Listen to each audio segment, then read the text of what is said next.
program hamil, tukar lambung, mual pusing. Rasain dulu, pokoknya mungkin teken-tekennya gimana. Nah, enak, udah nggak enek, udah nggak sakit. Kemana tuh eneknya sakitnya? Hilang ya, alhamdulillah. Enak ya, lagi enak nih. Jangan nangis.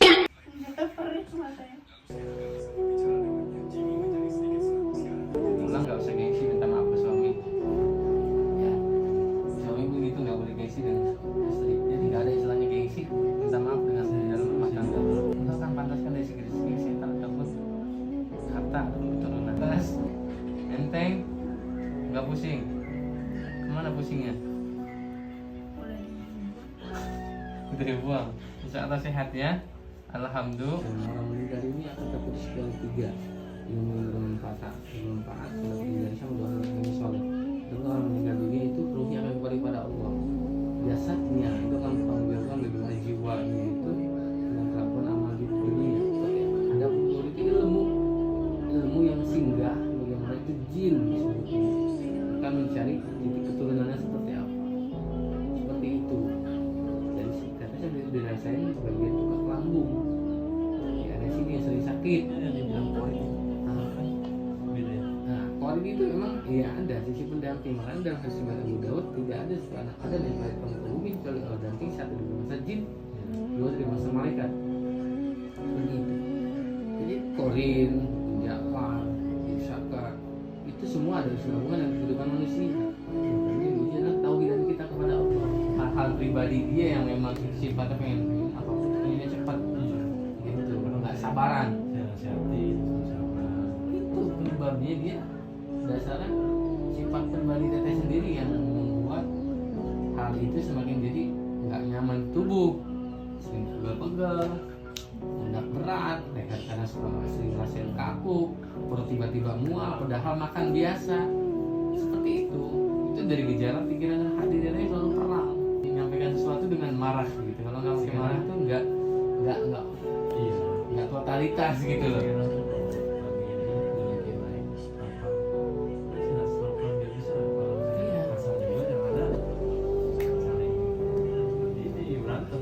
Kenapa kena rahimnya nggak kuat jika mau program hamil?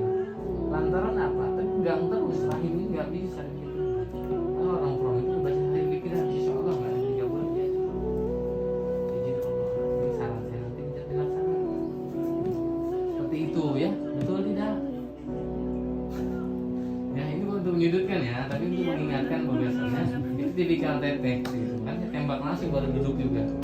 Seperti itu. Tanpa bercerita bisa nembak langsung seperti itu pribadinya. Kalau betul itu bukan untuk intervensi atau untuk menyudutkan, tapi untuk mengingatkan bahwasanya kita tahu penyakit kita dari mana.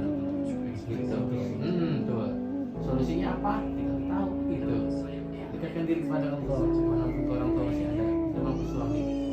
Insya Allah selalu sedekah. Dan juga Terus cepet capek, cepat capek. emosinya juga lagi naik terus, kayak mau dia salah ngomong dikit aja kayak yang marah gitu. Masih belum bisa kontrol untuk emosi, masih kayak meledak gitu. Ya, kita bantu ya. Tiduran. Enggak, cuma enak. enak ya, lagi enak nih.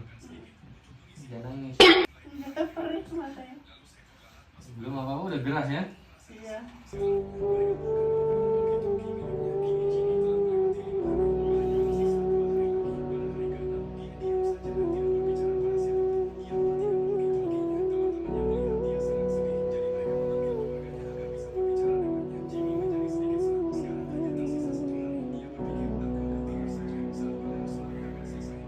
Napasnya enak nggak?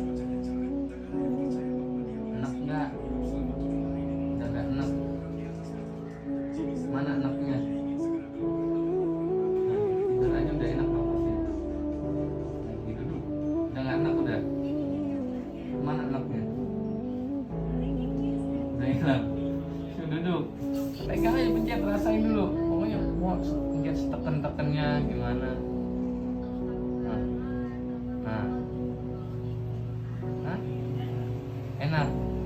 udah nggak enek, udah nggak sakit.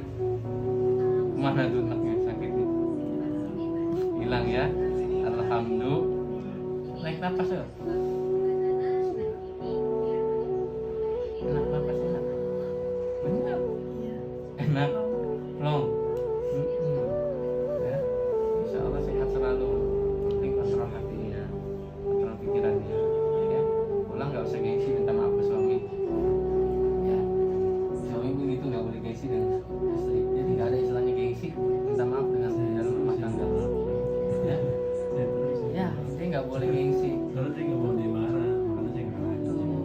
Ya. Jadi kenapa ini ada sangkut pautnya dengan usaha? Itu akan pantaskan dari segi rezeki setan ataupun harta atau keturunan. Ya. Kalau tadi ada bisa kulit kalau gitu, insya Allah saya doakan Allah berikan kesabaran katanya. Allah jauh hajat-hajatnya. Allah sehatkan hatinya. Ya. Ini udah bukti kan? Tadi masuk enak, sekarang nggak enak. Insya Allah sehat selalu. Alhamdulillah. Kayak pusing. Apa kepala pusing?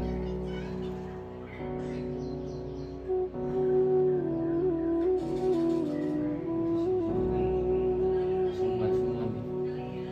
Iya. Kadang kalau kayak malamnya susah nafas, kayak nggak tahu plong. Nah, kalau malam ngerasain susah napas, agak plong segala macam, teteh cukup lakukan tarik napas, terus tahan napasnya di dalam perut tengah selama 1 menit boleh, terus hembuskan dengan istighfar. Lakukan itu 5-7 kali. Ya, insya Allah sumbatan di pernapasannya plong lagi. Karena apa? Jadi karbon dioksidanya mampu membuka jaringan sel dalam tubuh. Jadi nutrisi oksigen tersalurkan ke otak. Jadi napas plong, badan kepala nggak berat. Ya, kan itu yang dirasain ya. Insya Allah enggak. Lakukan itu aja. Ketika mau makan, minum dulu. Lagi makan nggak boleh minum. Selesai makan tunggu 30 menit baru boleh minum. Gitu. Ya. Kenapa sih harus begitu? Jadi kalau usus besar tuh bingung membedakan mana nutrisi mana mineral, sehingga timbulnya gas. Itu. Dan disebutnya gastroparesis naik, bisa GERD, bisa anxiety disorder. Itu timbul cikal bakal dari anxiety atau dari kecemasan. Terus jangan tidur atau tiduran sebelum 2 jam setelah makan. Gitu ya. Jadi metabolisme tubuhnya bekerja dengan baik. Jadi lebih baik ketika yang lagi habis makan, lebih baik aktivitas cuci piring, gitu ya, gosip bagi suami, seperti itu ya. Sambil ingetin suami, doain suami bekerja, selalu lancar. Gitu ya. Sok gelengin kepalanya enak nggak? Ke atas, enteng, nggak pusing. Kemana pusingnya? Udah dibuang. Insya Allah sehat ya. Alhamdulillah. Itu, dah itu aja kontrol hati dan pikiran.